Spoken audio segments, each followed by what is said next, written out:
Our Mutual Friend by Charles Dickens. Book 1, The Cup and the Lip. Chapter 14, The Bird of Prey Brought Down.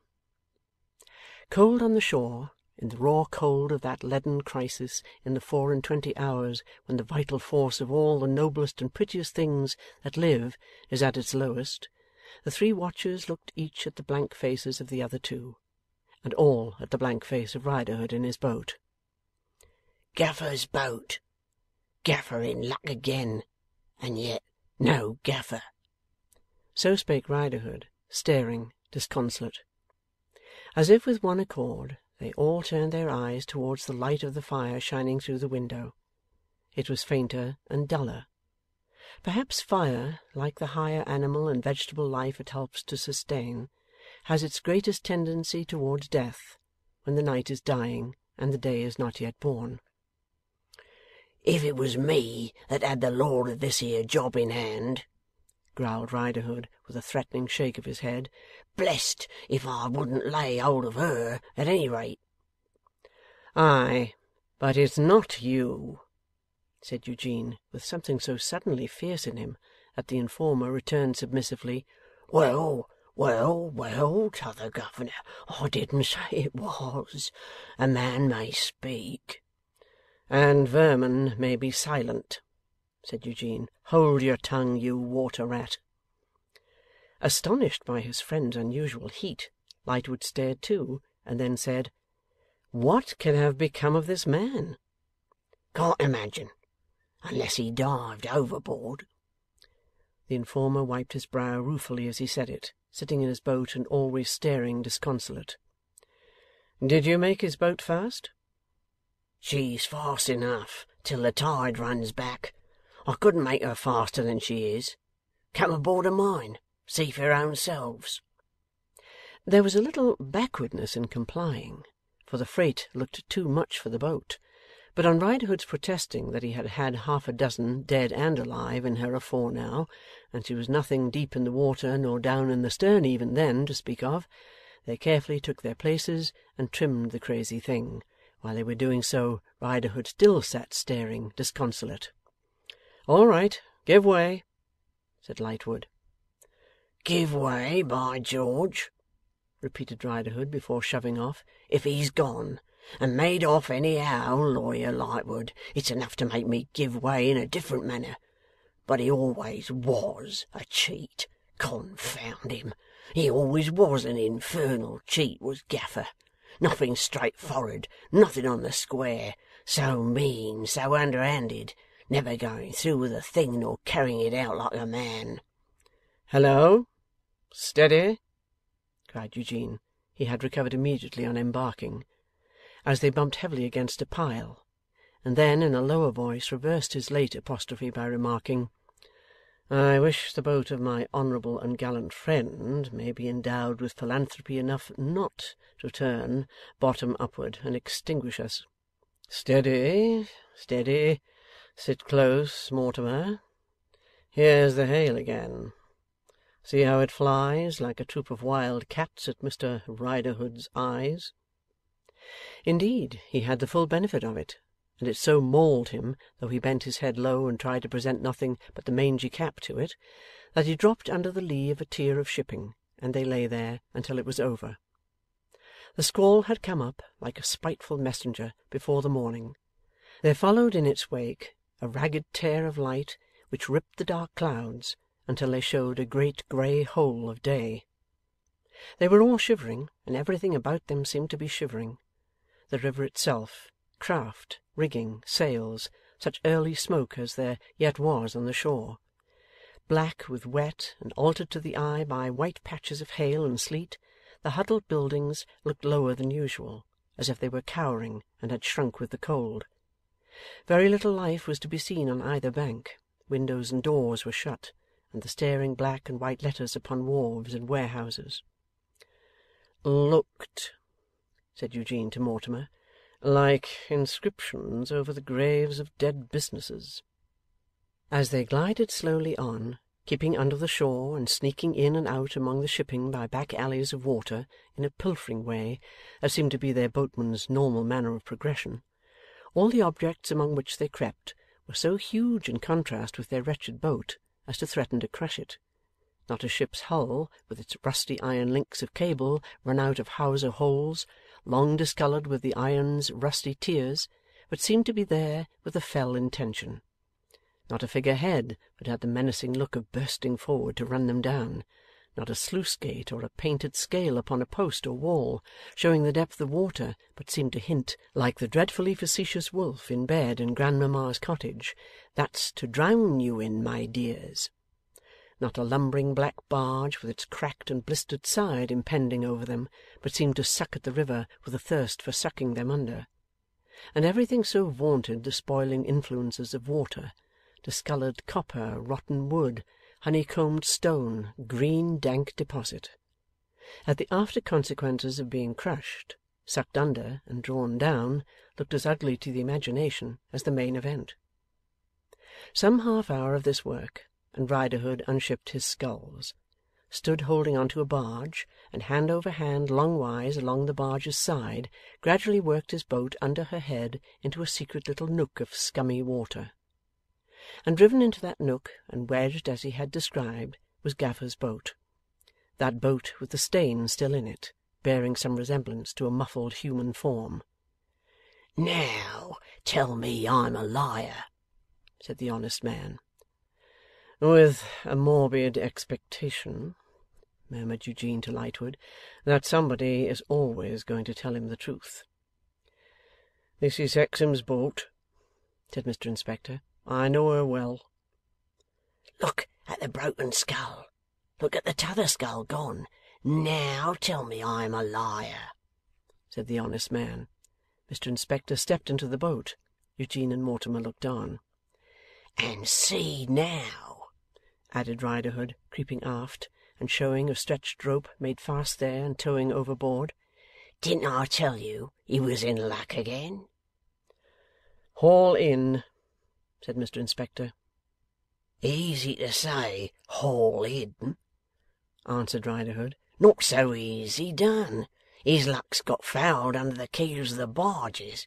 I tried to haul in last time, but I couldn't. See how taut the line is." "I must have it up," said Mr Inspector. "I'm going to take this boat ashore, and his luck along with it. Try easy now." He tried easy now, but the luck resisted, wouldn't come. "I mean to have it, and the boat too," said Mr Inspector, playing the line. But still the luck resisted, wouldn't come. "Take care," said Riderhood. "You'll disfigure or pull asunder, perhaps." "I'm not going to do either, not even to your grandmother," said Mr Inspector. "But I mean to have it. Come," he added at once persuasively and with authority to the hidden object in the water, as he played the line again. "It's no good, this sort of game, you know. You must come up. I mean to have you." There was so much virtue in this distinctly and decidedly meaning to have it, that it yielded a little even while the line was played. "I told you so," quoth Mr Inspector, pulling off his outer coat and leaning well over the stern with a will. "Come." It was an awful sort of fishing, but it no more disconcerted Mr Inspector than if he had been fishing in a punt on a summer evening by some soothing weir high up the peaceful river. After certain minutes, and a few directions to the rest to "Ease her a little for'ard," and "Now ease her a trifle aft," and the like, he said composedly, "All clear," and the line and the boat came free together. Accepting Lightwood's proffered hand to help him up, he then put on his coat, and said to Riderhood, "Hand me over those spare sculls of yours, and I'll pull this in to the nearest stairs. Go ahead, you, and keep out in pretty open water, that I mayn't get fouled again." His directions were obeyed, and they pulled ashore directly, two in one boat, two in the other. "Now," said Mr Inspector again to Riderhood, when they were all on the slushy stones, "you have had more practice in this than I have had, and ought to be a better workman at it. Undo the tow rope, and we'll help you haul in." Riderhood got into the boat accordingly. It appeared as if he had scarcely had a moment's time to touch the rope or look over the stern, when he came scrambling back, as pale as the morning, and gasped out, "By the Lord, he's done me!" "What do you mean?" they all demanded. He pointed behind him at the boat, and gasped to that degree that he dropped upon the stones to get his breath. "Gaffer's done me. It's Gaffer!"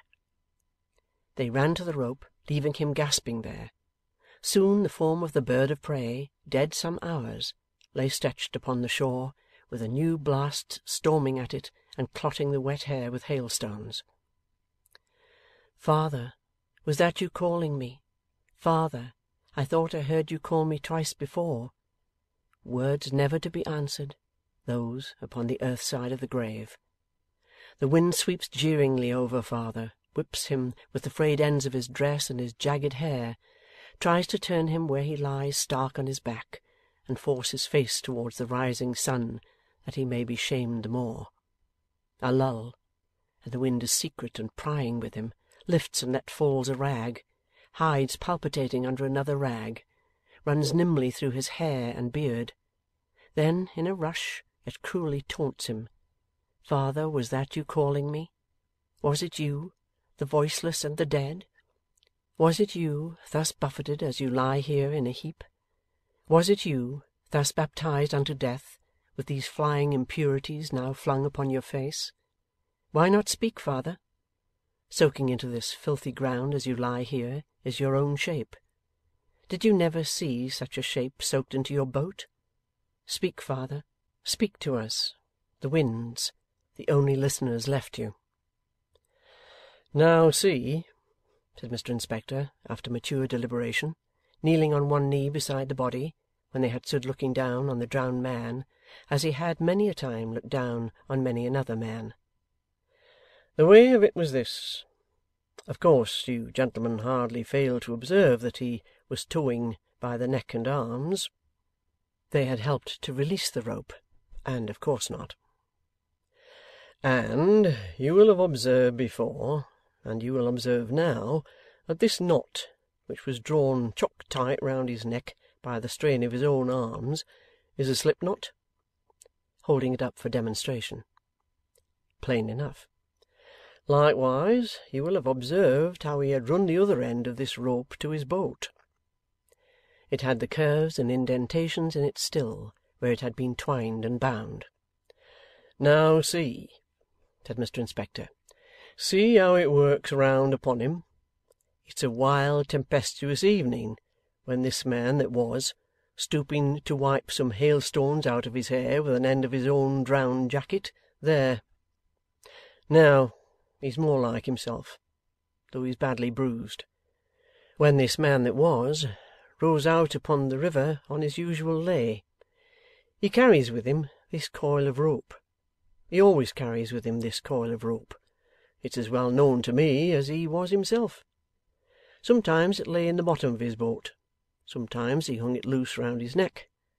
He was a light dresser, was this man, you see," lifting the loose neckerchief over his breast, and taking the opportunity of wiping the dead lips with it. "And when it was wet, or freezing, or blew cold, he would hang this coil of line round his neck. Last evening he does this. Worse for him. He dodges about in his boat, does this man, till he gets chilled. His hands," taking up one of them which dropped like a leaden weight, "get numbed.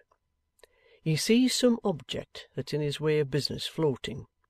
He makes ready to secure that object. He unwinds the end of his coil that he wants to take some turns on in his boat, and he takes turns enough on it to secure that it shan't run out. He makes it too secure, as it happens. He is a little longer about this than usual, his hands being numbed. His object drifts up before he's quite ready for it.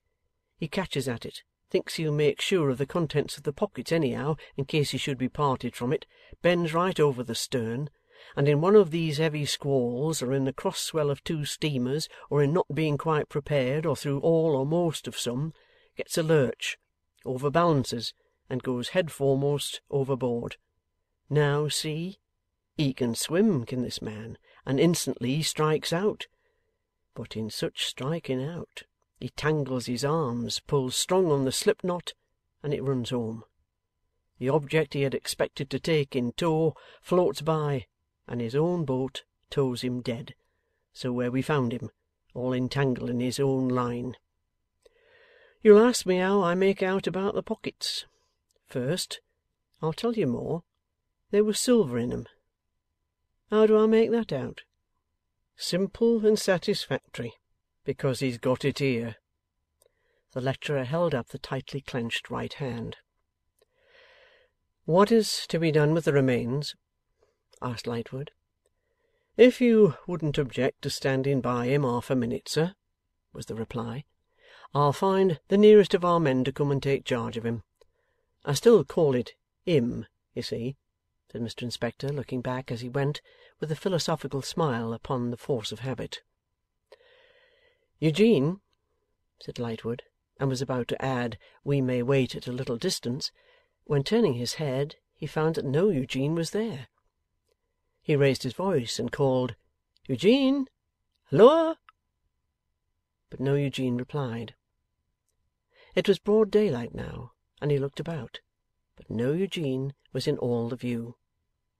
Mr. Inspector speedily returning down the wooden stairs with a police constable, Lightwood asked him if he had seen his friend leave them.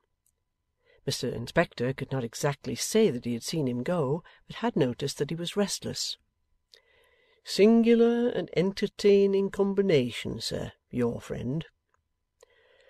I wish it had not been a part of his singular entertaining combination to give me the slip under these dreary circumstances at this time of the morning, said Lightwood.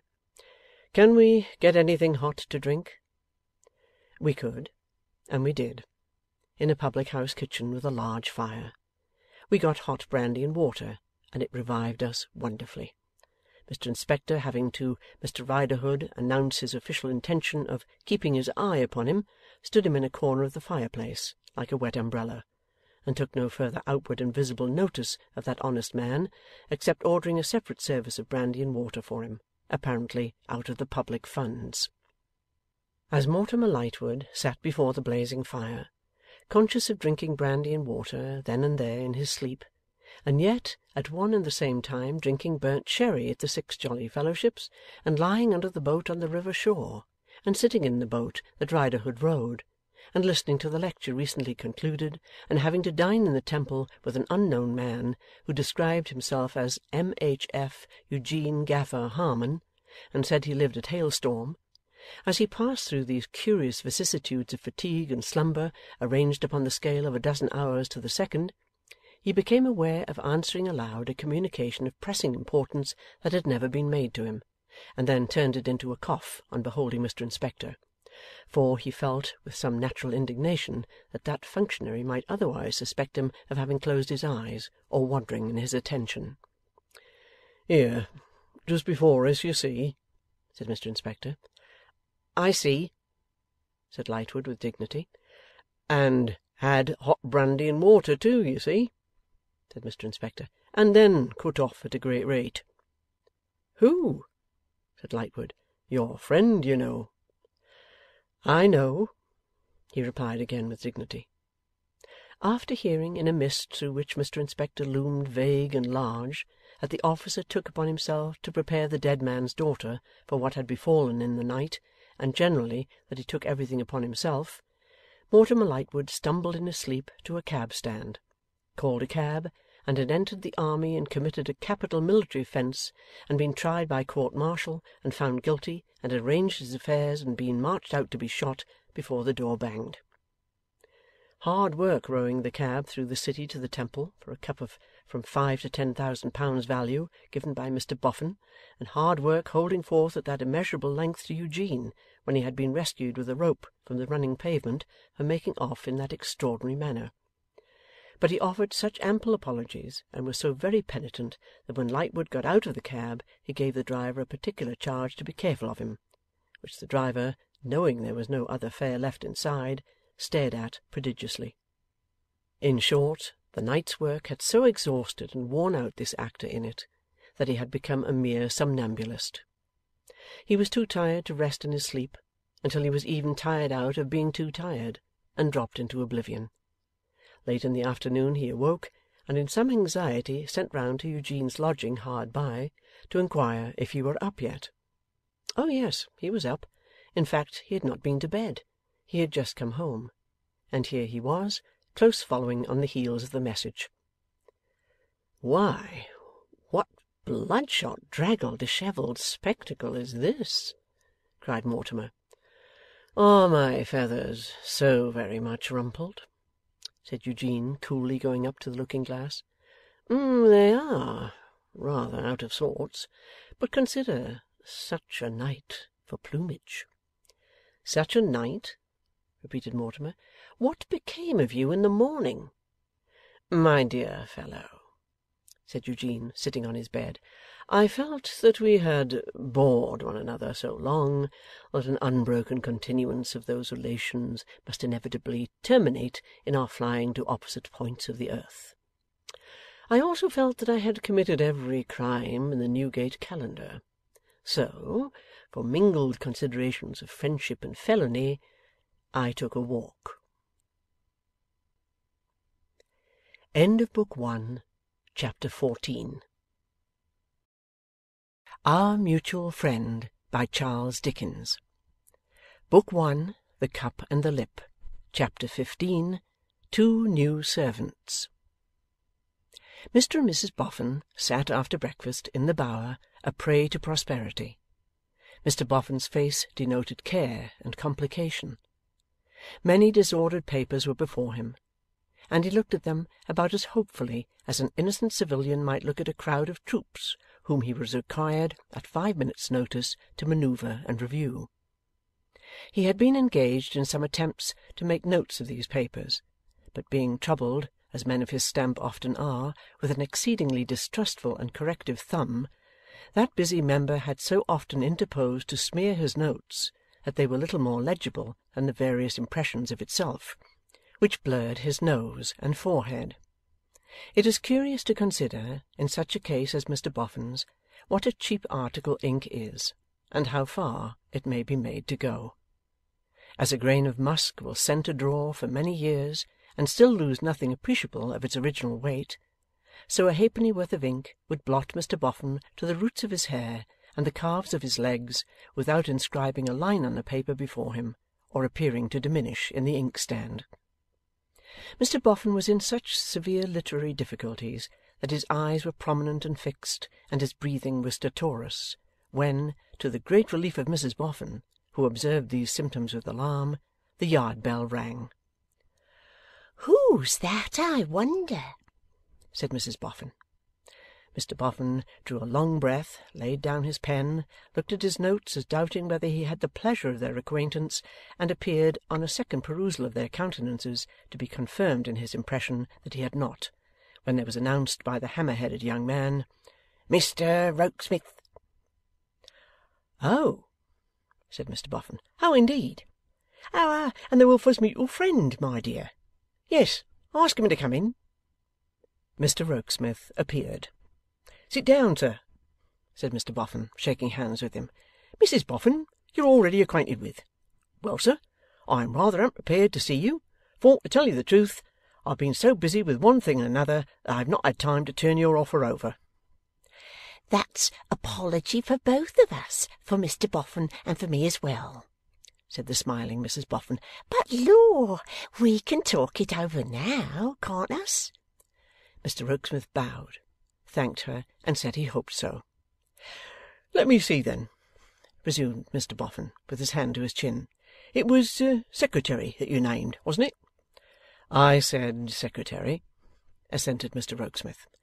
"It rather puzzled me at the time," said Mr Boffin, "and it rather puzzled me and Mrs Boffin when we spoke of it afterwards, because, not to make a mystery of our belief, we've always believed a secretary to be a piece of furniture, mostly of mahogany, lined with green baize or leather, with a lot of little drawers in it.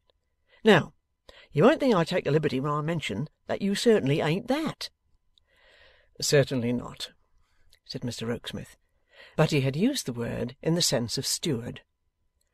"Why, as to steward, you see," returned Mr Boffin, with his hand still to his chin. The odds are that Mrs Boffin and me may never go upon the water. Being both bad sailors, we should want a steward if we did, but there's generally one provided. Mr Rokesmith again explained, defining the duties he sought to undertake as those of general superintendent, or manager, or overlooker, or man of business. Now, for instance, come, said Mr Boffin in his pouncing way, if you entered my employment, what would you do? I would keep exact accounts of all the expenditure you sanctioned, Mr Boffin. I would write your letters under your direction. I would transact your business with people in your pay or employment. I would, with a glance and a half-smile at the table, arrange your papers. Mr Boffin rubbed his inky ear and looked at his wife. And so arrange them as to have them always in order for immediate reference, with a note of the contents of each outside it. I'll tell you what, said Mr Boffin, slowly crumpling his own blotted note in his hand. If you'll turn to at these present papers, and see what you can make of them, I shall know better what I can make of you. No sooner said than done. Relinquishing his hat and gloves, Mr Rokesmith sat down quietly at the table, arranged the open papers into an orderly heap, cast his eyes over each in succession, folded it, docketed it on the outside, laid it in a second heap, and, when that second heap was complete and the first gone, took from his pocket a piece of string and tied it together with a remarkably dexterous hand at a running curve and a loop. Good, said Mr Boffin. Very good. Now, let us hear what they're all about. Will you be so good? John Rokesmith read his abstracts aloud. They were all about the new house. Decorator's estimate, so much. Furniture estimate, so much. Estimate for furniture of offices, so much. Coachmaker's estimate, so much. Horse dealer's estimate, so much. Harness maker's estimate, so much. Goldsmith's estimate, so much. Total, so very much. Then came correspondence. Acceptance of Mr Boffin's offer of such a date and to such an effect, rejection of Mr Boffin's proposal of such a date and to such an effect, concerning Mr Boffin's scheme of such another date to such another effect, all compact and methodical.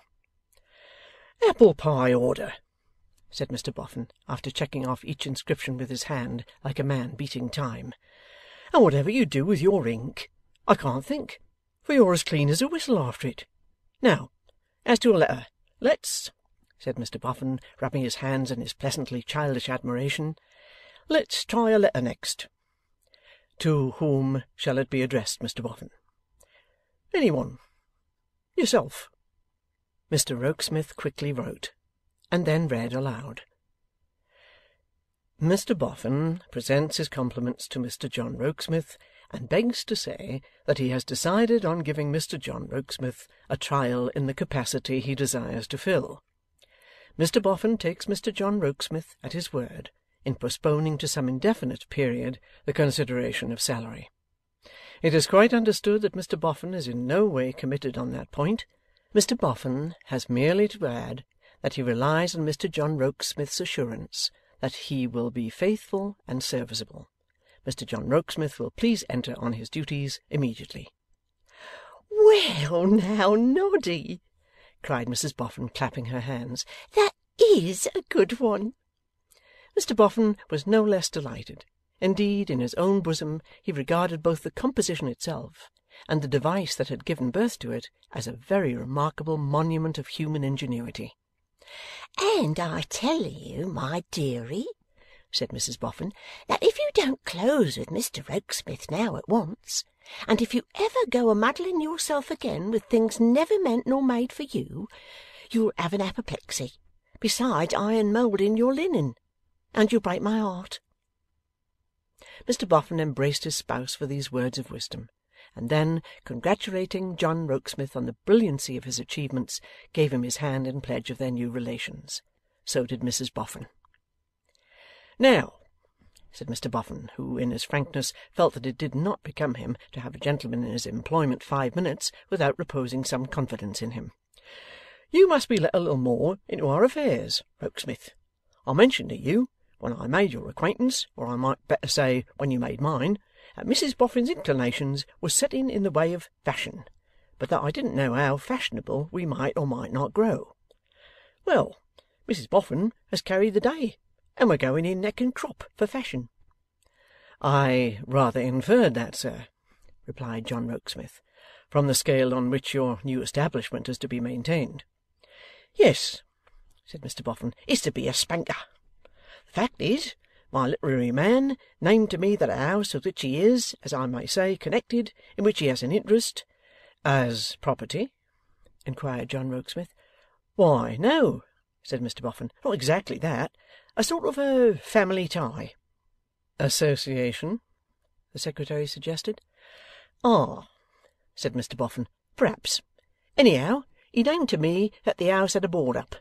This eminently aristocratic mansion to be let or sold. Me and Mrs Boffin went to look at it, and finding it beyond a doubt eminently aristocratic, though a trifle high and dull, which after all may be part of the same thing, took it. My literary man was so friendly as to drop into a charming piece of poetry on that occasion, in which he complimented Mrs Boffin on coming into possession of— how did it go, my dear?' Mrs Boffin replied, the gay and festive scene, the halls of dazzling light.' 'That's it. And it was made neater by there really being 2 halls in the house, a front 'un and a back 'un, besides the servants. He likewise dropped into a very pretty piece of poetry, to be sure, respecting the extent to which he would be willing to put himself out of the way to bring Mrs Boffin round, in case she should ever get low in her spirits in the house. Mrs Boffin has a wonderful memory. Will you repeat it, my dear?' Mrs Boffin complied by reciting the verse in which this obliging offer had been made, exactly as she had received them. I'll tell thee how the maiden wept, Mrs Boffin, when her true love was slain, ma'am, and how her broken spirit slept, Mrs Boffin, and never woke again, ma'am. I'll tell thee, if agreeable to Mr Boffin, how the steed drew nigh, and left his lord afar. And if my tale, which I hope Mr Boffin might excuse, should make you sigh, I'll strike the light guitar.' 'Correct to the letter,' said Mr Boffin, 'and I consider that the poetry brings us both in a beautiful manner.' The effect of the poem on the Secretary being evidently to astonish him, Mr Boffin was confirmed in his high opinion of it, and was greatly pleased. 'Now, you see, Rokesmith,' he went on, 'a literary man, with a wooden leg, is liable to jealousy. I shall therefore cast about for comfortable ways and means of not calling up Wegg's jealousy, but of keeping you in your department and keeping him in his.' 'Lor!' cried Mrs Boffin, 'what I say is, the world's wide enough for all of us.' 'So it is, my dear,' said Mr Boffin, 'when not literary. But when so, not so. And I am bound to bear in mind that I took Wegg on at a time when I had no thought of being fashionable, or of leaving the Bower. To let him feel himself any way slighted now, would be to be guilty of a meanness, and to act like having one's head turned by the halls of dazzling light, which Lord forbid. Rokesmith, what shall we say about your living in the house?' 'In this house?' 'No, I've got other plans for this house. In the new house.' 'That will be as you please, Mr Boffin. I hold myself quite at your disposal. You know where I live at present.' 'Well,' said Mr Boffin, after considering the point, 'suppose you keep as you are for the present, and we'll decide by and by. You'll begin to take charge at once of all that's going on in the new house, will you?' 'Most willingly. I will begin this very day. Will you give me the address?' Mr Boffin repeated it, and the Secretary wrote it down in his pocket-book. Mrs Boffin took the opportunity of his being so engaged to get a better observation of his face than she had yet taken. It impressed her in his favour, for she nodded aside to Mr Boffin. 'I like him.' 'I will see directly that everything is in train, Mr Boffin.' 'Thank ye. Being here, would you care at all to look round the Bower?' 'I should greatly like it. I have heard so much of its story.' 'Come,' said Mr Boffin, and he and Mrs Boffin led the way. A gloomy house, the Bower, with sordid signs on it of having been through its long existence as Harmony Jail in miserly holding. Bare of paint, bare of paper on the walls, bare of furniture, bare of experience of human life. Whatever is built by man for man's occupation must, like natural creations, fulfil the intention of its existence or soon perish. This old house had wasted, more from desuetude than it would have wasted from use, 20 years for one. A certain leanness falls upon houses not sufficiently imbued with life, as if they were nourished upon it, which was very noticeable here. The staircase, balustrades, and rails had a spare look, an air of being denuded to the bone, which the panels of the walls and the jambs of the doors and windows also bore. The scanty movables partook of it. Save for the cleanliness of the place, the dust into which they were all resolving would have lain thick on the floors, and those, both in colour and in grain, were worn like old faces that had kept much alone. The bedroom where the clutching old man had lost his grip on life was left as he had left it. There was the old grisly four-post bedstead, without hangings, and with a jail-like upper rim of iron and spikes, and there was the old patchwork counterpane. There was the tight-clenched old bureau, receding atop like a bad and secret forehead. There was the cumbersome old table with twisted legs at the bedside, and there was the box upon it in which the will had lain. A few old chairs with patchwork covers, under which the more precious stuff to be preserved had slowly lost its quality of colour without imparting pleasure to any eye, stood against the wall. A hard family likeness was on all these things. "The room was kept like this, Rokesmith," said Mr Boffin, "against the son's return. In short, everything in the house was kept exactly as it came to us for him to see and approve. Even now, nothing is changed but our own room below stairs that you have just left. When the son came home for the last time in his life, and for the last time in his life saw his father, it was most likely in this room that they met." As the Secretary looked all round it, his eyes rested on a side door in a corner. "Another staircase," said Mr Boffin, unlocking the door, "leading down into the yard. We'll go down this way, as you may like to see the yard, and it's all in the road. When the son was a little child, it was up and down these stairs that he mostly came and went to his father. He was very timid of his father. I've seen him sit on these stairs in his shy way, poor child, many a time. Mr and Mrs Boffin have comforted him, sitting with his little book on these stairs often." "Ah, and his poor sister too," said Mrs Boffin. "And here's the sunny place on the white wall where they one day measured one another. Their own little hands wrote up their names here, only with a pencil, but the names are here still, and the poor dears gone for ever." "We must take care of the names, old lady," said Mr Boffin. "We must take care of the names. They shan't be rubbed out, in our time, nor yet, if we can help it, in the time after us. Poor little children." "Ah, poor little children," said Mrs Boffin. They had opened the door at the bottom of the staircase, giving on the yard, and they stood in the sunlight looking at the scrawl of the two unsteady childish hands 2 or 3 steps up the staircase.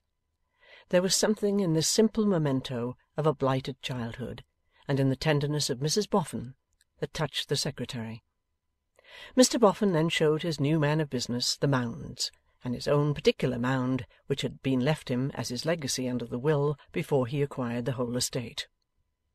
"It would have been enough for us," said Mr Boffin, "in case it had pleased God to spare the last of those 2 young lives and sorrowful deaths. We didn't want the rest." At the treasures of the yard, and at the outside of the house, and at the detached building which Mr Boffin pointed out as the residence of himself and his wife during the many years of their service, the Secretary looked with interest. It was not until Mr Boffin had shown him every wonder of the Bower twice over, that he remembered his having duties to discharge elsewhere. "You have no instructions to give me, Mr Boffin, in reference to this place?" "Not any, Rokesmith, no." "Might I ask, without seeming impertinent, whether you have any intention of selling it?" "Certainly not. In remembrance of our master, our old master's children, and our old service, me and Mrs Boffin mean to keep it up as it stands." The Secretary's eyes glanced with so much meaning in them at the Mounds, that Mr Boffin said, as if in answer to a remark, "Ay, ay, that's another thing. I may sell them, though I should be sorry to see the neighbourhood deprived of 'em too. It'll look but a poor dead flat without the Mounds. Still, I don't say that I'm going to keep 'em always there, for the sake of the beauty of the landscape. There's no hurry about it. That's all I say at present. I ain't a scholar in much, Mr Rokesmith, but I'm a pretty fair scholar in dust. I can price the Mounds to a fraction, and I know how they can be best disposed of, and likewise that they take no harm by standing where they do. You'll look in to-morrow, will you be so kind?" "Every day. And the sooner I can get you into your new house, complete, the better you will be pleased, sir." "Well, it ain't that I'm in a mortal hurry," said Mr Boffin. "Only when you do pay people for looking alive, it's as well to know that they are looking alive. Ain't that your opinion?" "Quite," replied the Secretary, and so withdrew. "Now," said Mr Boffin to himself, subsiding into his regular series of turns on the yard, "if I can make it comfortable with Wegg, my affairs will be going smooth." The man of low cunning had, of course, acquired a mastery over the man of high simplicity. The mean man had, of course, got the better of the generous man. How long such conquests last is another matter. That they are achieved is everyday experience, not even to be flourished away by Podsnappery itself. The undesigning Boffin had become so far enmeshed by the wily Wegg that his mind misgave him. He was a very designing man indeed in purposing to do more for Wegg. It seemed to him, so skilful was Wegg, that he was plotting darkly when he was contriving to do the very thing that Wegg was plotting to get him to do. And thus, while he was mentally turning the kindest of kind faces on Wegg this morning, he was not absolutely sure but that he might somehow deserve the charge of turning his back on him. For these reasons Mr Boffin passed but anxious hours until evening came, and with it Mr Wegg, stumping leisurely to the Roman Empire. At about this period Mr Boffin had become profoundly interested in the fortunes of a great military leader known to him as Bully Sawyers, but perhaps better known to fame and easier of identification by the classical student under the less Britannic name of Belisarius. Even this general's career paled in interest for Mr Boffin before the clearing of his conscience with Wegg, and hence when that literary gentleman had according to custom eaten and drunk until he was all aglow, and when he took up his book with the usual chirping introduction, "And now, Mr Boffin, sir, we'll decline and we'll fall," Mr Boffin stopped him. "You remember, Wegg, when I first told you that I wanted to make a sort of offer to you?" "Let me get on my considering cap, sir," replied that gentleman, turning the open book face downwards. "When you first told me that you wanted to make a sort of offer to me, now let me think," as if there were the least necessity. "Yes, to be sure I do, Mr Boffin. It was at my corner, to be sure it was. You had first asked me whether I liked your name, and candour had compelled a reply in the negative case. I little thought then, sir, how familiar that name would come to be." "I hope it will be more familiar still, Wegg." "Do you, Mr Boffin? Much obliged to you, I'm sure. Is it your pleasure, sir, that we decline and fall?" with a feint of taking up the book. "Not just yet awhile, Wegg. In fact, I have got another offer to make you." Mr Wegg, who had had nothing else in his mind for several nights, took off his spectacles with an air of bland surprise. "And I hope you'll like it, Wegg." "Thank you, sir," returned that reticent individual. "I hope it may prove so. On all accounts, I am sure." This as a philanthropic aspiration. "What do you think," said Mr Boffin, "of not keeping a stall, Wegg?" "I think, sir," replied Wegg, "that I should like to be shown the gentleman prepared to make it worth my while." "Here he is," said Mr Boffin. Mr Wegg was going to say my benefactor, and had said my when a grandiloquent change came over him. "No, Mr Boffin, Not you, sir. Anybody but you. Do not fear, Mr Boffin, that I shall contaminate the premises which your gold has bought with my lowly pursuits.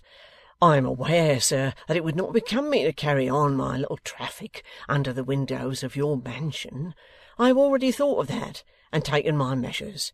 No need to be bought out, sir. Would Stepney Fields be considered intrusive? If not remote enough, I can go remoter.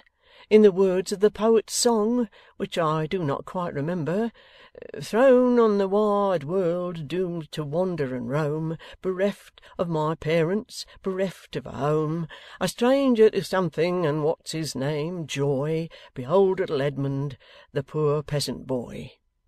And equally, said Mr Wegg, repairing the want of direct application in the last line, behold myself on a similar footing. Now, Wegg, remonstrated the excellent Boffin, you are too sensitive. I know I am, sir, returned Wegg with obstinate magnanimity. I am acquainted with my faults. I always was, from a child, too sensitive. But listen, pursued the Golden Dustman. Hear me out, Wegg. You have taken it into your head that I mean to pension you off. True, sir, returned Wegg, still with an obstinate magnanimity. I am acquainted with my faults. Far be it from me to deny them. I have taken it into my head. But I don't mean it. The assurance seemed hardly as comforting to Mr Wegg as Mr Boffin intended it to be. Indeed, an appreciable elongation of his visage might have been observed as he replied, Don't you indeed, sir? No, pursued Mr Boffin, because that would express, as I understand it, that you were not going to do anything to deserve your money. But you are. That, sir, replied Mr Wegg, cheering up bravely, is quite another pair of shoes. Now, my independence as a man is again elevated. Now I no longer weep for the hour when to Boffin's his bower the Lord of the Valley with offers came, neither does the moon hide her light from the heavens tonight, and weep behind her clouds or any individual in the present company's shame. Please to proceed, Mr Boffin. Thank you, Wegg, both for your confidence in me and for your frequent dropping into poetry, both of which is friendly. Well then, my idea is that you should give up your stall, and that I should put you into the Bower here, to keep it for us. It's a pleasant spot, and a man with coals and candles, and £1 a week, might be in clover here. Would that man, sir, we will say that man, for the purposes of argument. Mr Wegg made a smiling demonstration of great perspicuity here. Would that man, sir, be expected to throw any other capacity in, or would any other capacity be considered extra? Now let us, for the purposes of argument, suppose that man to be engaged as a reader, say for the purposes of argument, in the evening. Would that man's pay as a reader in the evening be added to the other amount, which, adopting your language, we will call clover, or would it merge into that amount, or clover? Well, said Mr Boffin, I suppose it would be added. I suppose it would, sir. You are right, sir. Exactly my own views, Mr Boffin. Here Wegg rose, and balancing himself on his wooden leg, fluttered over his prey with extended hand. Mr Boffin, consider it done. Say no more, sir, not a word more. My stall and I are for ever parted. The collection of ballads will in future be reserved for private study, with the object of making poetry tributary. Wegg was so proud of having found this word that he said it again with a capital letter. Tributary to friendship, Mr Boffin. Don't allow yourself to be made uncomfortable by the pang it gives me to part from my stock and stall. Similar emotion was undergone by my own father when promoted for his merits from his occupation as a waterman to a situation under government. His Christian name was Thomas. His words at the time, I was then an infant, but so deep was their impression on me that I committed them to memory, were: Then farewell, my trim-built wherry, oars and coat and badge farewell, never more at Chelsea ferry shall your Thomas take a spell. My father got over it, Mr Boffin, and so shall I. While delivering these valedictory observations, Wegg continually disappointed Mr Boffin of his hand by flourishing it in the air. He now darted it at his patron, who took it, and felt his mind relieved of a great weight. Observing that as they had arranged their joint affairs so satisfactorily, he would now be glad to look into those of Bully Sawyers, which, indeed, had been left overnight in a very unpromising posture, and for whose impending expedition against the Persians the weather had been by no means favourable all day. Mr Wegg resumed his spectacles, therefore, but Sawyers was not to be of the party that night, for before Wegg had found his place, Mrs Boffin's tread was heard upon the stairs, so unusually heavy and hurried that Mr Boffin would have started up at the sound, anticipating some occurrence much out of the common course, even though she had not also called to him in an agitated tone. Mr Boffin hurried out, and found her on the dark staircase, panting, with a lighted candle in her hand. "What's the matter, my dear?" I don't know, but I wish you'd come upstairs. Much surprised, Mr Boffin went upstairs and accompanied Mrs Boffin into their own room, a second large room on the same floor as the room in which the late proprietor had died.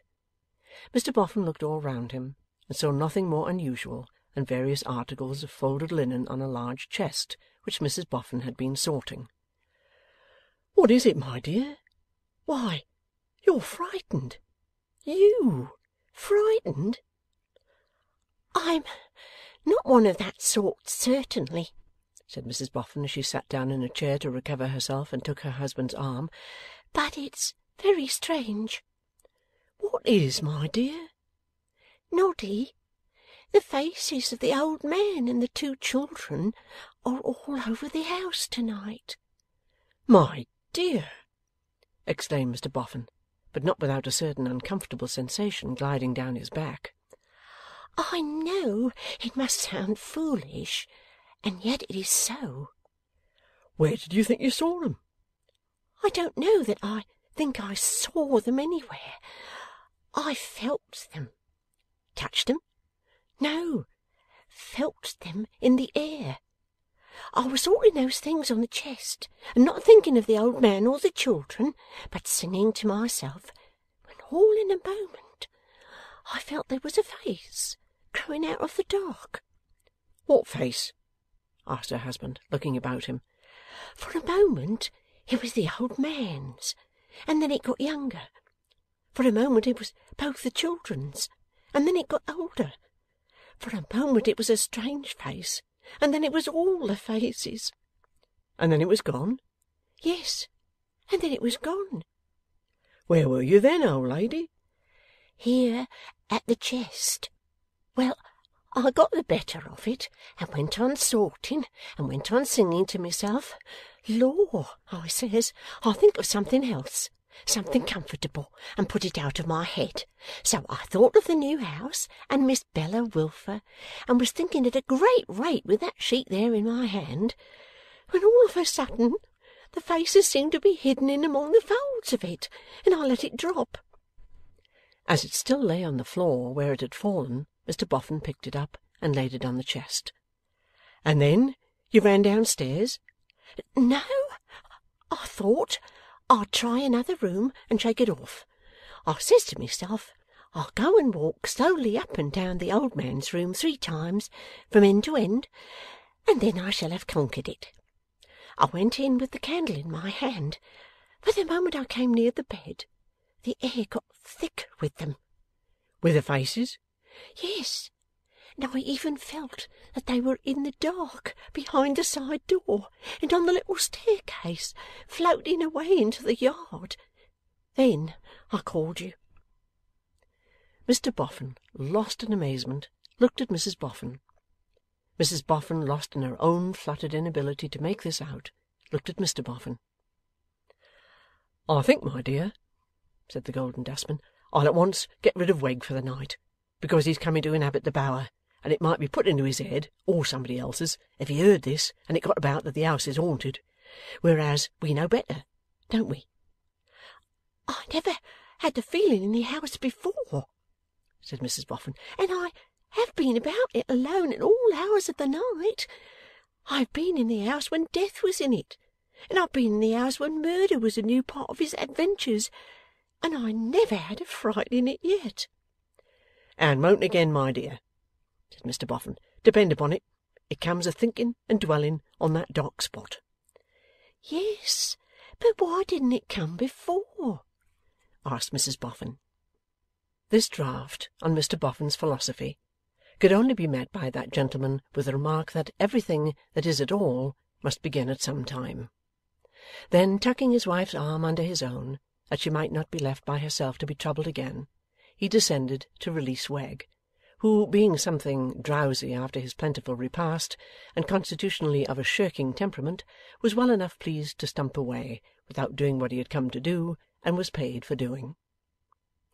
Mr Boffin then put on his hat, and Mrs Boffin her shawl, and the pair, further provided with a bunch of keys and a lighted lantern, went all over the dismal house, dismal everywhere but in their own 2 rooms, from cellar to cockloft. Not resting satisfied with giving that much chase to Mrs Boffin's fancies, they pursued them into the yard and outbuildings and under the mounds, and setting the lantern, when all was done, at the foot of one of the mounds, they comfortably trotted to and fro for an evening walk, to the end that the murky cobwebs in Mrs Boffin's brain might be blown away. 'There, my dear,' said Mr Boffin, when they came in to supper, 'that was the treatment, you see. Completely worked round, haven't you?'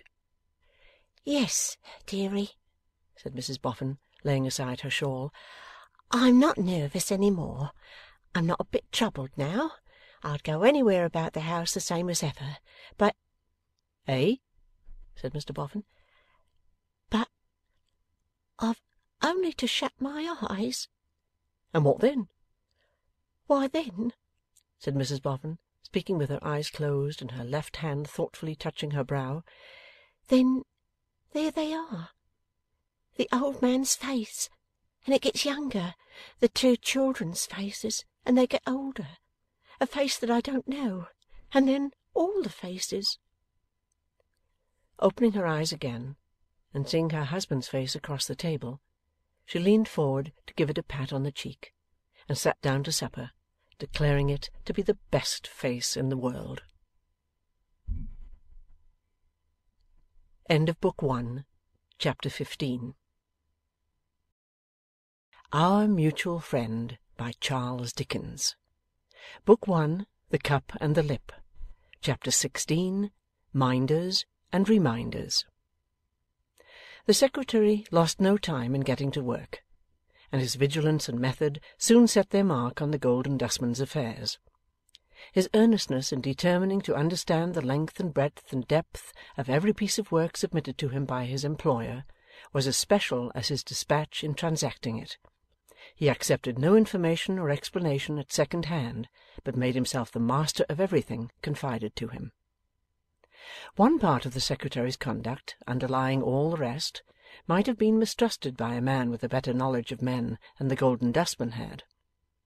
The Secretary was as far from being inquisitive or intrusive as Secretary could be, but nothing less than a complete understanding of the whole of the affairs would content him. It soon became apparent, from the knowledge with which he set out, that he must have been to the office where the Harmon will was registered, and must have read the will. He anticipated Mr Boffin's consideration whether he should be advised with on this or that topic, by showing that he already knew of it and understood it. He did this with no attempt at concealment, seeming to be satisfied that it was part of his duty to have prepared himself at all attainable points for its utmost discharge. This might, let it be repeated, have awakened some little vague mistrust in a man more worldly wise than the Golden Dustman. On the other hand, the Secretary was discerning, discreet, and silent, though as zealous as if the affairs had been his own. He showed no love of patronage or the command of money, but distinctly preferred resigning both to Mr Boffin. If in his limited sphere he sought power, it was the power of knowledge, the power derivable from a perfect comprehension of his business. As on the secretary's face there was a nameless cloud, so on his manner there was a shadow equally indefinable. It was not that he was embarrassed, as on that first night with the Wilfer family. He was habitually unembarrassed now, and yet the something remained. It was not that his manner was bad, as on that occasion. It was now very good, as being modest, gracious, and ready. Yet the something never left it. It has been written of men who have undergone a cruel captivity, or who have passed through a terrible strait, or who in self-preservation have killed a defenceless fellow creature, that the record thereof has never faded from their countenances until they died. Was there any such record here? He established a temporary office for himself in the new house, and all went well under his hand, with one singular exception. He manifestly objected to communicate with Mr Boffin's solicitor. 2 or 3 times, when there was some slight occasion for his doing so, he transferred the task to Mr Boffin, and his evasion of it soon became so curiously apparent that Mr Boffin spoke to him on the subject of his reluctance. "It is so," the secretary admitted. "I would rather not." Had he any personal objection to Mr Lightwood? "I don't know him." Had he suffered from lawsuits? "Not more than other men," was his short answer. Was he prejudiced against the race of lawyers? "No. But while I am in your employment, sir, I would rather be excused from going between the lawyer and the client. Of course, if you press it, Mr Boffin, I am ready to comply, but I should take it as a great favour if you would not press it, without urgent occasion."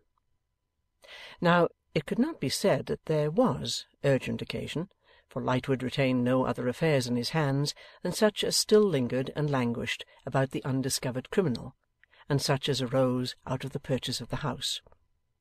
Many other matters that might have travelled to him now stopped short at the secretary, under whose administration they were far more expeditiously and satisfactorily disposed of than they would have been if they had got into young Blight's domain. This the Golden Dustman quite understood. Even the matter immediately in hand was of very little moment as requiring personal appearance on the secretary's part, for it amounted to no more than this: the death of Hexam rendering the sweat of the honest man's brow unprofitable, the honest man had shufflingly declined to moisten his brow for nothing, with that severe exertion which is known in legal circles as swearing your way through a stone wall. Consequently, that new light had gone sputtering out. But the airing of the old facts had led some one concerned to suggest that it would be well, before they were reconsigned to their gloomy shelf, now probably for ever, to induce or compel that Mr Julius Handford to reappear and be questioned. And all traces of Mr Julius Handford being lost, Lightwood now referred to his client for authority to seek him through public advertisement.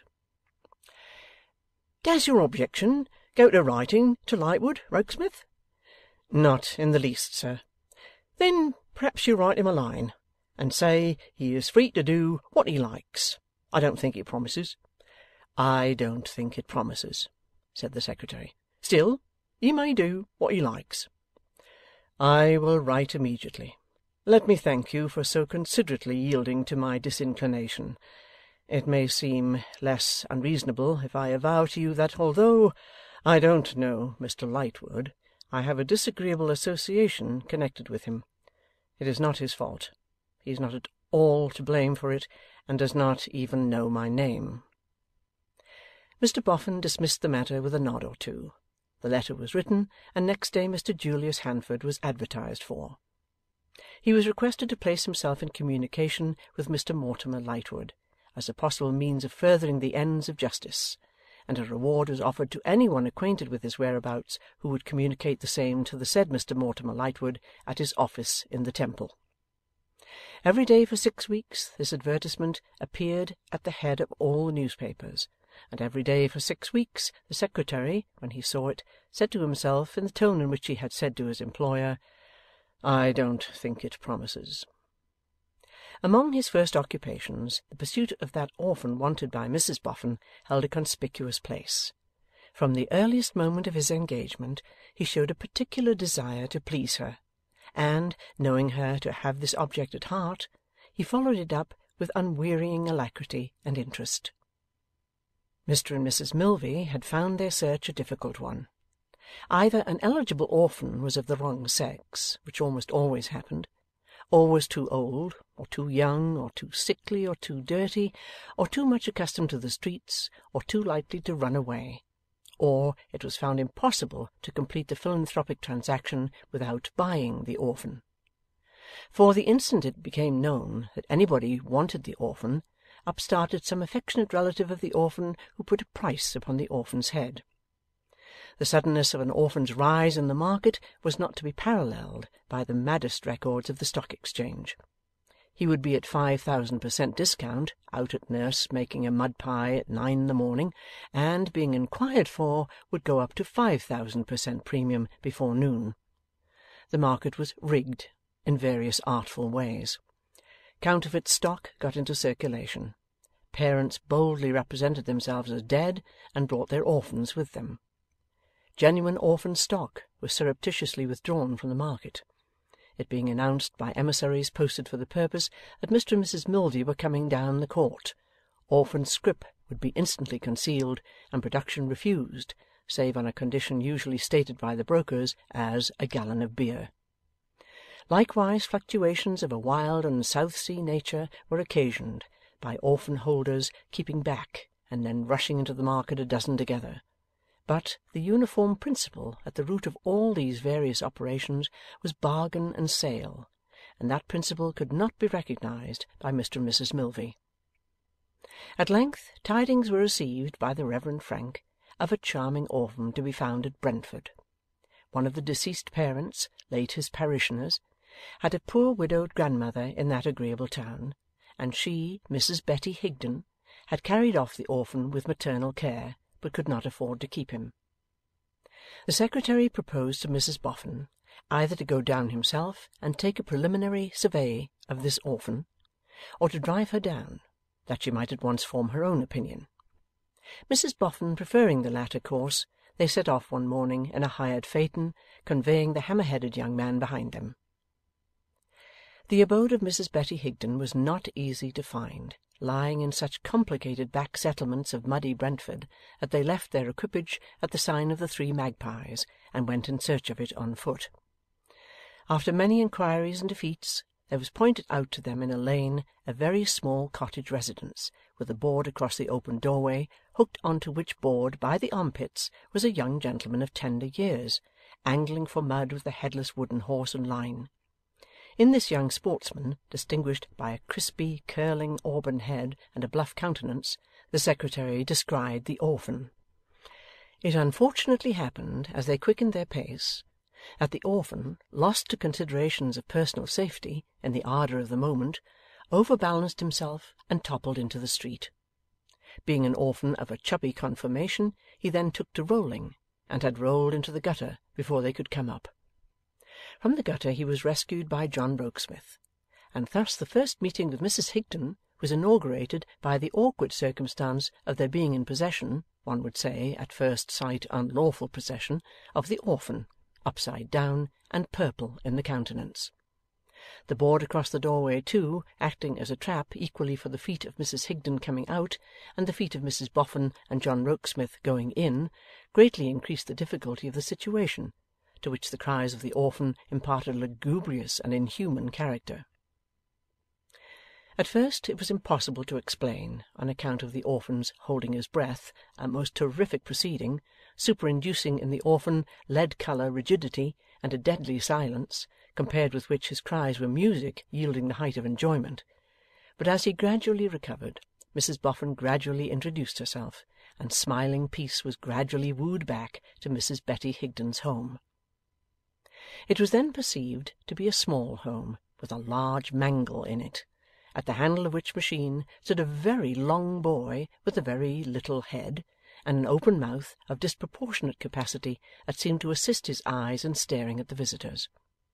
In a corner below the mangle, on a couple of stools, sat two very little children, a boy and a girl, and when the very long boy, in an interval of staring, took a turn at the mangle, It was alarming to see how it lunged itself at those two innocents, like a catapult designed for their destruction, harmlessly retiring when within an inch of their heads. The room was clean and neat. It had a brick floor and a window of diamond panes, and a flounce hanging below the chimney-piece, and strings nailed from bottom to top outside the window, on which scarlet beans were to grow in the coming season if the fates were propitious. However propitious they might have been in the seasons that were gone, to Betty Higden in the matter of beans they had not been very favourable in the matter of coins, for it was easy to see that she was poor. She was one of those old women, was Mrs Betty Higden, who by dint of an indomitable purpose and a strong constitution fight out many years, though each year has come with its new knock-down blows fresh to the fight against her, wearied by it, an active old woman with a bright dark eye and a resolute face, yet quite a tender creature too, not a logically reasoning woman, but God is good, and hearts may count in heaven as high as heads. "Yes, sure," said she, when the business was opened. "Mrs Milvey had the kindness to write to me, ma'am, and I got Sloppy to read it. It was a pretty letter, but she's an affable lady." The visitors glanced at the long boy, who seemed to indicate by a broader stare of his mouth and eyes that in him Sloppy stood confessed. "For I ain't, you must know," said Betty, "much of a hand at reading writing-hand, though I can read me Bible and most print, and I do love a newspaper. You mightn't think it, but Sloppy is a beautiful reader of a newspaper. He do the police in different voices." The visitors again considered it a point of politeness to look at Sloppy, who, looking at them, suddenly threw back his head, extended his mouth to its utmost width, and laughed loud and long. At this the two innocents, with their brains in that apparent danger, laughed, and Mrs Higden laughed, and the orphan laughed, and then the visitors laughed, which was more cheerful than intelligible. Then Sloppy, seeming to be seized with an industrious mania or fury, turned to at the mangle and impelled it at the heads of the innocents with such a creaking and rumbling that Mrs Higden stopped him. "The gentlefolks can't hear themselves speak, Sloppy.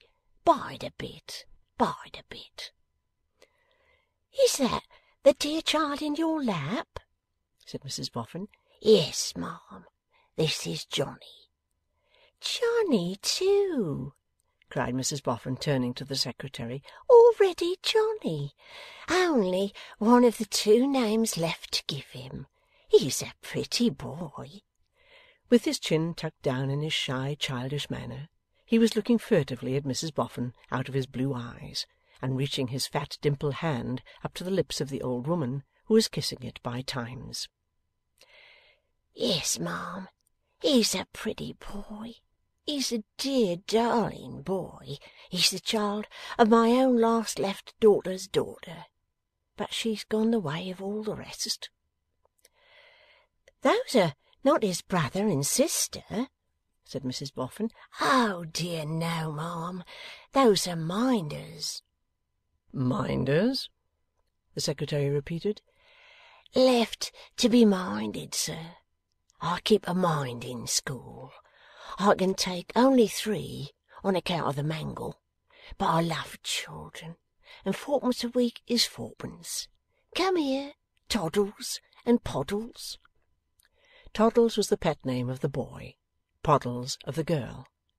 At their little unsteady pace, they came across the floor, hand in hand, as if they were traversing an extremely difficult road, intersected by brooks, and, when they had had their heads patted by Mrs Higden, made lunges at the orphan, dramatically representing an attempt to bear him, crowing, into captivity and slavery. All the 3 children enjoyed this to a delightful extent, and the sympathetic Sloppy again laughed long and loud. When it was discreet to stop the play, Betty Higden said, "Go to your seats, Toddles and Poddles." And they returned, hand in hand, across country, seeming to find the brooks rather swollen by late rains. "And Master or Mr. Sloppy?" said the secretary, in doubt whether he was man, boy, or what. A love child,' returned Betty Higden, dropping her voice. 'Parents never known. Found in the street. He was brought up in the,' with a shiver of repugnance, 'the house.' 'The poor-house,' said the Secretary. Mrs Higden set that resolute old face of hers, and darkly nodded yes. 'You dislike the mention of it?' 'Dislike the mention of it?' answered the old woman. 'Kill me sooner than take me there. Throw this pretty child under cart-horses' feet and a loaded waggon, sooner than take him there. Come to us and find us all a-dying, and set a light to us all where we lie, and let us all blaze away with the house into a heap of cinders, sooner than move a corpse of us there.' A surprising spirit in this lonely woman, after so many years of hard working and hard living, my lords and gentlemen and honourable boards. What is it that we call it in our grandiose speeches? British independence, rather perverted? Is that, or something like it, the ring of the cant? 'Do I never read in the newspapers,' said the dame, fondling the child, 'God help me and the like of me, how the worn-out people that do come down to that, get driven from post to pillar and pillar to post, a purpose to tire them out? Do I never read how they are put off, how they are grudged, the shelter or the doctor or the drop of physic or the bit of bread? Do I never read how they grow heartsick of it and give it up, after having let themselves drop so low, and how they after all die out, for want of help? Then I say, I hope I can die as well as another, and I'll die without that disgrace. Absolutely impossible, my lords and gentlemen, honourable boards, by any stretch of legislative wisdom, to set these perverse people right in their logic. 'Johnny, my pretty,' continued old Betty, caressing the child and rather mourning over it and speaking to it, 'your old Granny Betty is nigher 80 year than 60. She never begged, nor had a penny of the Union money in all her life. She paid scot, and she paid lot, when she had that money to pay. She worked when she could, and she starved when she must. You pray that your granny may have strength enough left her at the last, she's strong for an old one, Johnny, to get up from her bed, and run and hide herself and swoon to death in a hole, sooner than fall at the hands of those cruel Jacks we read of, that dodge and drive and worry and weary, scorn and shame the decent poor. A brilliant success, my lords and gentlemen and honourable boards, to have brought it to this in the minds of the best of the poor. Under submission, might it be worth thinking of at any odd time? The fright and abhorrence that Mrs Betty Higden smoothed out of her strong face as she ended this diversion, showed how seriously she had meant it. 'And does he work for you?' asked the Secretary, gently bringing the discourse back to Master or Mr Sloppy. 'Yes,' said Betty, with a good-humoured smile and nod of the head, 'and well too.' 'Does he live here?' 'He lives more here than anywhere. He was thought to be no better than a natural, and first come to me as a minder. I made interest with Mr Blogg the beadle to have him as a minder, seeing him by chance up at church, and thinking I might do something with him, for he was a weak, rickety creetur then.' 'Is he called by his right name?' 'Why, you see, speaking quite correctly, he has no right name. I always understood he took his name from being found on a sloppy night.' 'He seems an amiable fellow.' 'Bless you, sir, he's not a bit of him,' returned Betty, 'that's not amiable. so you may judge how amiable he is by running your eye along his height. Of an ungainly make was Sloppy. Too much of him longwise, too little of him broadwise, and too many sharp angles of him anglewise. One of those shambling male human creatures, born to be indiscreetly candid in the revelation of buttons. Every button he had about him glaring at the public to a quite preternatural extent. A considerable capital of knee and elbow and wrist and ankle had Sloppy, and he didn't know how to dispose of it to the best advantage, but was always investing it in wrong securities, and so getting himself into embarrassed circumstances. Full Private No. 1 in the awkward squad of the rank and file of life was Sloppy, and yet had his glimmering notions of standing true to the colours. 'And now,' said Mrs Boffin, 'concerning Johnny.' As Johnny, with his chin tucked in and lips pouting, reclined in Betty's lap, concentrating his blue eyes on the visitors, and shading them from observation with a dimpled arm, old Betty took one of his fresh fat hands in her withered right, and fell to gently beating it on her withered left. 'Yes, ma'am, concerning Johnny. If you trust the dear child to me,' said Mrs Boffin, with a face inviting trust, 'he shall have the best of homes, the best of care, the best of education, the best of friends. Please God, I will be a true good mother to him.' 'I am thankful to you, ma'am, and the dear child would be thankful if he was old enough to understand,' still lightly beating the little hand upon her own. 'I wouldn't stand in the dear child's light, not if I had all my life before me instead of a very little of it. But I hope you won't take it ill that I cleave to the child closer than words can tell, for he's the last living thing left to me.' 'Take it ill, my dear soul? Is it likely? And you so tender of him as to bring him home here?' 'I have seen,' said Betty, still with that light beat upon her hard rough hand, 'so many of them on my lap, and they're all gone but this one. I am ashamed to seem so selfish, but I don't really mean it. It'll be the making of his fortune, and he'll be a gentleman when I am dead. I don't know what comes over me. I try against it. Don't notice me.' The light beat stopped, the resolute mouth gave way, and the fine strong old face broke up into weakness and tears. Now, greatly to the relief of the visitors, the emotional Sloppy no sooner beheld his patroness in this condition, than throwing back his head and throwing open his mouth, he lifted up his voice and bellowed. This alarming note of something wrong instantly terrified Toddles and Poddles, who were no sooner heard to roar surprisingly, than Johnny, curving himself the wrong way and striking out at Mrs Boffin with a pair of indifferent shoes, became a prey to despair. The absurdity of the situation put its pathos to the rout. Mrs Betty Higden was herself in a moment, and brought them all to order with that speed that Sloppy, stopping short in a polysyllabic bellow, transferred his energy to the mangle, and had taken several penitential turns before he could be stopped.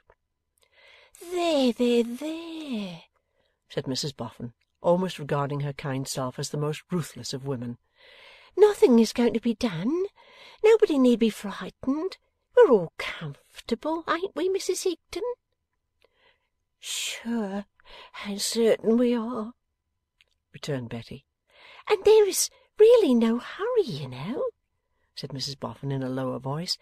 'Take time to think of it, my good creature.' 'Don't you fear me no more, ma'am,' said Betty. 'I thought of it for good yesterday. I don't know what come over me just now, but it'll never come again.' 'Well, then, Johnny shall have more time to think of it,' returned Mrs Boffin. 'The pretty child shall have time to get used to it, and you'll get him more used to it if you think well of it, won't you?' Betty understood that, cheerfully and readily. 'Lor!' cried Mrs Boffin, looking radiantly upon her, 'we want to make everybody happy, not dismal. and perhaps you wouldn't mind letting me know how used to it you begin to get, and how it all goes on.' 'I'll send Sloppy,' said Mrs Higden. 'And this gentleman who has come with me will pay him for his trouble,' said Mrs Boffin. 'And Mr Sloppy, whenever you come to my house, be sure you never go away without having had a good dinner of meat, beer, vegetables, and pudding.' This still further brightened the face of affairs, for the highly sympathetic Sloppy, first broadly staring and grinning, and then roaring with laughter, Toddles and Poddles followed suit, and Johnny trumped the trick. T&P, considering these favourable circumstances for the resumption of that dramatic descent upon Johnny, again came across country hand in hand upon a buccaneering expedition; and this having been fought out in the chimney corner behind Mrs Higden's chair, with great valour on both sides, those desperate pirates returned hand in hand to their stools across the dry bed of a mountain torrent. 'You must tell me what I can do for you, Betty, my friend,' said Mrs Boffin confidentially. 'If not to-day, next time.' 'Thank you all the same, ma'am, but I want nothing for myself. I can work, I'm strong, I can walk 20 mile if I'm put to it.' Old Betty was proud, and said it with a sparkle in her bright eyes. 'Yes, but there are some little comforts that you wouldn't be the worse for,' returned Mrs Boffin. 'Bless ye, I wasn't born a lady any more than you.' 'It seems to me,' said Betty, smiling, 'that you were born a lady, and a true one, or there never was a lady born. But I couldn't take anything from you, my dear. I never did take anything from any one. It ain't that I'm not grateful, but I love to earn it better.' 'Well, well,' returned Mrs Boffin, 'I only spoke of little things, or I wouldn't have taken the liberty.' Betty put her visitor's hand to her lips, in acknowledgment of the delicate answer. Wonderfully upright her figure was, and wonderfully self-reliant her look, as, standing facing her visitor, she explained herself further. 'If I could have kept the dear child, without the dread that's always upon me of his coming to that fate I have spoken of, I could never have parted with him, even to you. For I love him, I love him, I love him. I love my husband's long dead and gone in him. I love my children dead and gone in him. I love my young and hopeful days dead and gone in him. I couldn't sell that love, and look you in your bright kind face. It's a free gift. I am in want of nothing. When my strength fails me, if I can but die out quick and quiet, I shall be quite content. I have stood between my dead and that shame I have spoken of, and it has been kept off from every one of them, sewed into my gown. With her hand upon her breast, is just enough to lay me in the grave. Only see that it's rightly spent, so as I may rest free to the last from that cruelty and disgrace, and you'll have done much more than a little thing for me, and all that is in this present world my heart is set upon.' Mrs Betty Higden's visitor pressed her hand. There was no more breaking up of the strong old face into weakness. My lords and gentlemen and honourable boards, it really was as composed as our own faces, and almost as dignified. And now Johnny was to be inveigled into occupying a temporary position on Mrs Boffin's lap.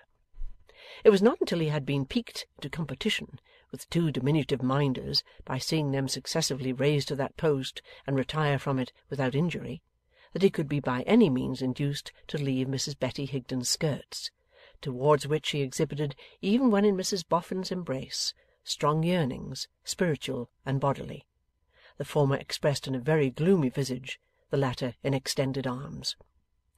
However, a general description of the toy wonders lurking in Mr Boffin's house so far conciliated this worldly-minded orphan as to induce him to stare at her frowningly, with a fist in his mouth, and even at length to chuckle when a richly caparisoned horse on wheels, with a miraculous gift of cantering to cake shops, was mentioned.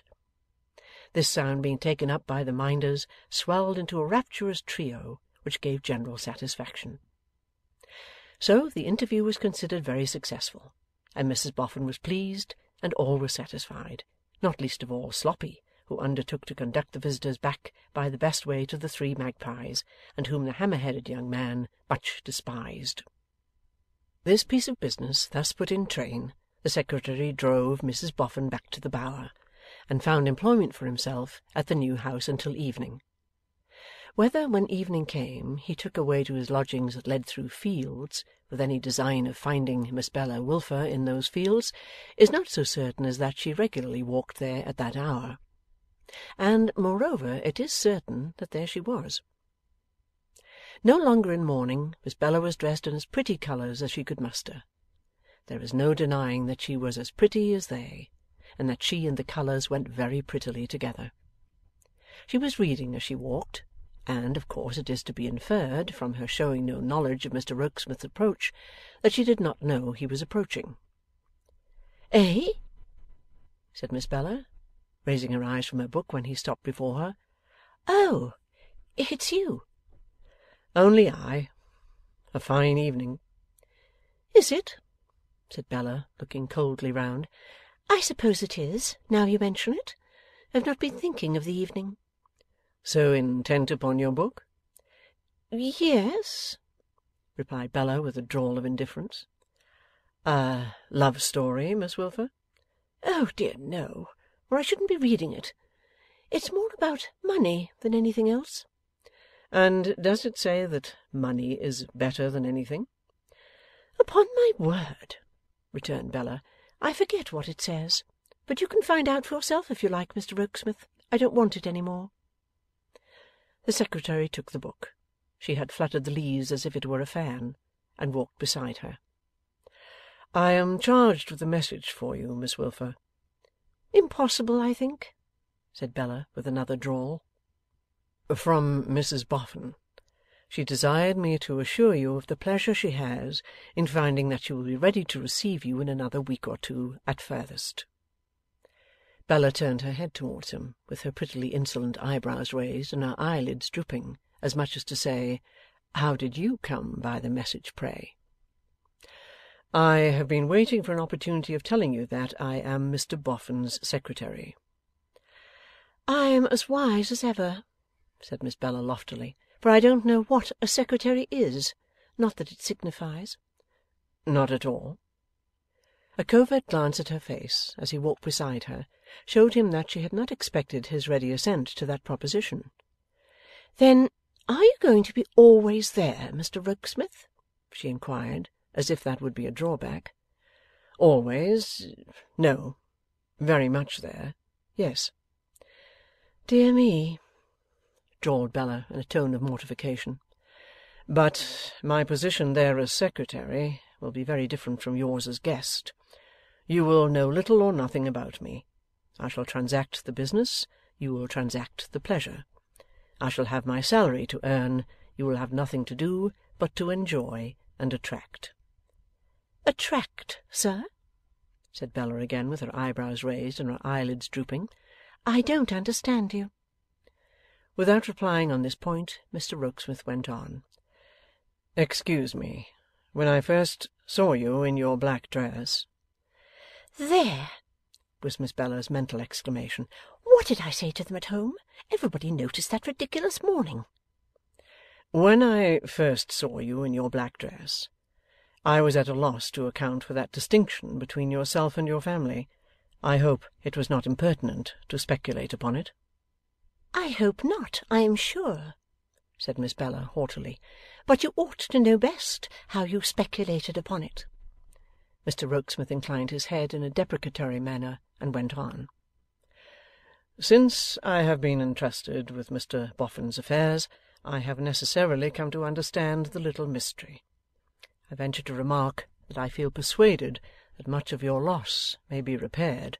I speak, of course, merely of wealth, Miss Wilfer, The loss of a perfect stranger, whose worth or worthlessness I cannot estimate, nor you either, is beside the question. But this excellent gentleman and lady are so full of simplicity, so full of generosity, so inclined towards you, and so desirous to, how shall I express it, to make amends for their good fortune, that you have only to respond. As he watched her with another covert look, he saw a certain ambitious triumph in her face, which no assumed coldness could conceal. As we have been brought under one roof by an accidental combination of circumstances, which oddly extend itself to the new relations before us, I have taken the liberty of saying these few words. You don't consider them intrusive, I hope?' said the Secretary with deference. 'Really, Mr Rokesmith, I can't say what I consider them,' returned the young lady. 'They are perfectly new to me, and may be founded altogether on your own imagination.' 'You will see.' These same fields were opposite the Wilfer premises. The discreet Mrs Wilfer, now looking out of window and beholding her daughter in conference with her lodger, instantly tied up her head and came out for a casual walk. 'I have been telling Miss Wilfer,' said John Rokesmith, as the majestic lady came stalking up, 'that I have become, by a curious chance, Mr Boffin's secretary, or man of business.' 'I have not,' returned Mrs Wilfer, waving her gloves in her chronic state of dignity and vague ill-usage, 'the honour of any intimate acquaintance with Mr Boffin, and it is not for me to congratulate that gentleman on the acquisition he has made.' 'A poor one enough,' said Rokesmith. 'Pardon me,' returned Mrs Wilfer. 'The merits of Mr Boffin may be highly distinguished, may be more distinguished than the countenance of Mrs Boffin would imply, but it were the insanity of humility to deem him worthy of a better assistant.' 'You are very good. I have also been telling Miss Wilfer that she is expected very shortly at the new residence in town.' 'Having tacitly consented,' said Mrs Wilfer, with a grand shrug of her shoulders and another wave of her gloves, 'to my child's acceptance of the proffered attentions of Mrs Boffin, I interpose no objection.' Here Miss Bella offered the remonstrance. 'Don't talk nonsense, Ma, please.' 'Peace!' said Mrs Wilfer. 'No, Ma, I'm not going to be made so absurd. Interposing objections. I say,' repeated Mrs Wilfer with a vast access of grandeur, 'that I am not going to interpose objections of Mrs Boffin, to whose countenance no disciple of Lavater could possibly for a single moment subscribe,' with a shiver, 'seeks to illuminate her new residence in town with the attractions of a child of mine. I am content that she should be favoured by the company of a child of mine.' 'You use the word, ma'am, I have myself used,' said Rokesmith with a glance at Bella, 'when you speak of Miss Wilfer's attractions there.' 'Pardon me,' returned Mrs Wilfer with dreadful solemnity, 'but I had not finished.' 'Oh, pray excuse me.' 'I was about to say,' pursued Mrs Wilfer, who clearly had not had the faintest idea of saying anything more, 'that when I use the term attractions, I do so with the qualification that I do not mean it in any way whatever.' The excellent lady delivered this luminous elucidation of her views with an air of greatly obliging her hearers, and greatly distinguishing herself. Whereat Miss Bella laughed a scornful little laugh, and said, 'Quite enough about this, I am sure, on all sides. Have the goodness, Mr Rokesmith, to give my love to Mrs Boffin.' 'Pardon me,' cried Mrs Wilfer. 'Compliments.' 'Love,' repeated Bella with a little stamp of her foot. 'No,' said Mrs Wilfer monotonously. 'Compliments.' 'Say Miss Wilfer's love, and Mrs Wilfer's compliments,' the Secretary proposed, as a compromise. 'And I shall be very glad to come when she is ready for me. The sooner the better.' 'One last word, Bella,' said Mrs Wilfer. 'Before descending to the family apartment, I trust that as a child of mine you will ever be sensible that it will be graceful in you, when associating with Mr. and Mrs. Boffin upon equal terms, to remember that the Secretary, Mr. Rokesmith, as your father's lodger, has a claim on your good word.' The condescension with which Mrs Wilfer delivered this proclamation of patronage was as wonderful as the swiftness with which the lodger had lost caste in the Secretary. He smiled as the mother retired downstairs, but his face fell as the daughter followed.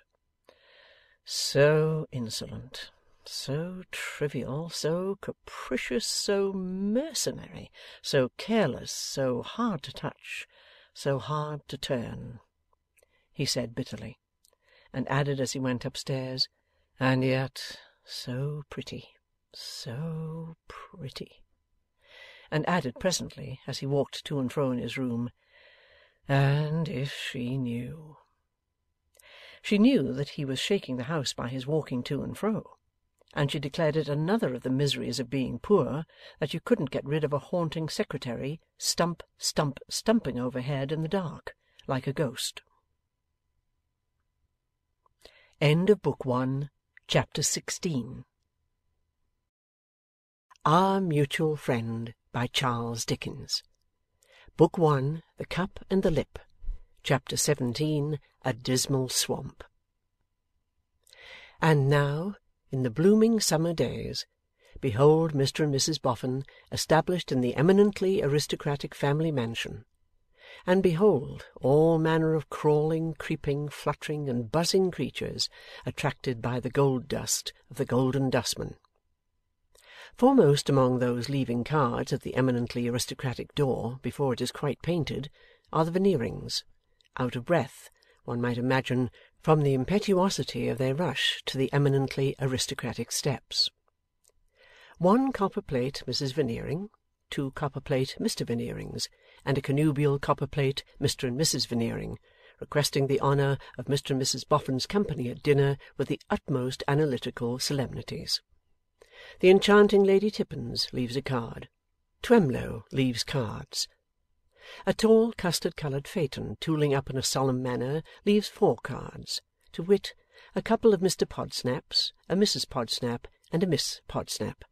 All the world and his wife and daughter leave cards.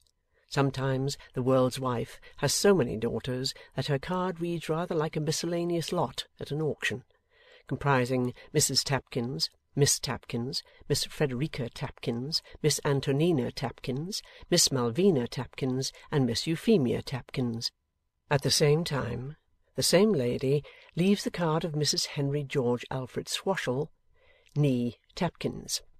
Also a card, Mrs. Tapkins at home, Wednesdays, music, Portland Place. Miss Bella Wilfer becomes an inmate, for an indefinite period, of the eminently aristocratic dwelling. Mrs Boffin bears Miss Bella away to her milliners and dressmakers, and she gets beautifully dressed. The Veneerings find with swift remorse that they have omitted to invite Miss Bella Wilfer. 1 Mrs. Veneering and 1 Mr. and Mrs. Veneering, requesting that additional honour, instantly do penance in white cardboard on the hall table. Mrs. Tapkins likewise discovers her omission, and with promptitude repairs it. For herself, for Miss Tapkins, for Miss Frederica Tapkins, for Miss Antonina Tapkins, for Miss Malvina Tapkins, and for Miss Euphemia Tapkins. Likewise for Mrs. Henry George Alfred Swashel, née Tapkins. Likewise for Mrs. Tapkins at home, Wednesdays, music, Portland Place. Tradesmen's books hunger, and tradesmen's mouths water, for the gold dust of the Golden Dustman. As Mrs Boffin and Miss Wilfer drive out, or as Mr Boffin walks out at his jog-trot pace, the fishmonger pulls off his hat with an air of reverence founded on conviction. His men cleanse their fingers on their woollen aprons before presuming to touch their foreheads to Mr Boffin or lady. The gaping salmon and the golden mullet lying on the slab seem to turn up their eyes sideways, as they would turn up their hands, if they had any, in worshipping admiration. The butcher, though a portly and a prosperous man, doesn't know what to do with himself. So anxious is he to express humility when discovered by the passing Boffins taking the air in a mutton grove. Presents are made to the Boffin servants, and bland strangers with business cards meeting said servants in the street, offer hypothetical corruption, as, supposing I was to be favoured with an order from Mr Boffin, my dear friend, it would be worth my while to do a certain thing that I hope might not prove wholly disagreeable to your feelings. But no one knows so well as the secretary, who opens and reads the letters, what a set is made at the man marked by a stroke of notoriety. Oh, the varieties of dust for ocular use, offered in exchange for the gold dust of the Golden Dustman. 57 churches to be erected, with half-crowns. 42 parsonage houses to be repaired with shillings. 27 organs to be built with halfpence. 1,200 children to be brought up on postage stamps. Not that a half-a-crown, shilling, halfpenny, or postage stamp would be particularly acceptable from Mr Boffin, but that it is so obvious he is the man to make up the deficiency. And then the charities, my Christian brother, and mostly in difficulties, yet mostly lavish too in the expensive articles of print and paper. Large, fat, private, double letter sealed with a ducal coronet, Nicodemus Boffin, Esquire, my dear sir, having consented to preside at the forthcoming annual dinner of the Family Party Fund, and feeling deeply impressed with the immense usefulness of that noble institution, and the great importance of its being supported by a list of stewards, that shall prove to the public the interest taken in it by popular and distinguished men, I have undertaken to ask you to become a steward on that occasion, soliciting your favourable reply before the 14th instant. I am, my dear sir, your faithful servant, Linseed. P.S. The steward's fee is limited to 3 guineas. Friendly this, on the part of the Duke of Linseed, and thoughtful in the postscript. Only lithographed by the 100, and presenting but a pale individuality of an address to Nicodemus Boffin, Esquire, in quite another hand. It takes 2 noble earls and a viscount combined to inform Nicodemus Boffin, Esquire, in an equally flattering manner, that an estimable lady in the west of England has offered to present a purse containing £20 to the Society for Granting Annuities to Unassuming Members of the Middle Classes, if 20 individuals will previously present purses of £100 each. And those benevolent noblemen very kindly point out that if Nicodemus Boffin, Esquire, should wish to present 2 or more purses, it will not be inconsistent with the design of the estimable lady in the west of England, provided each purse be coupled with the name of some member of his honoured and respected family. These are the corporate beggars, but there are, besides, the individual beggars. And how does the heart of the secretary fail him when he has to cope with them? And they must be coped with to some extent, because they all enclose documents. They call their scraps documents, but they are, as to papers deserving the name, what minced veal is to a calf, the non-return of which would be their ruin.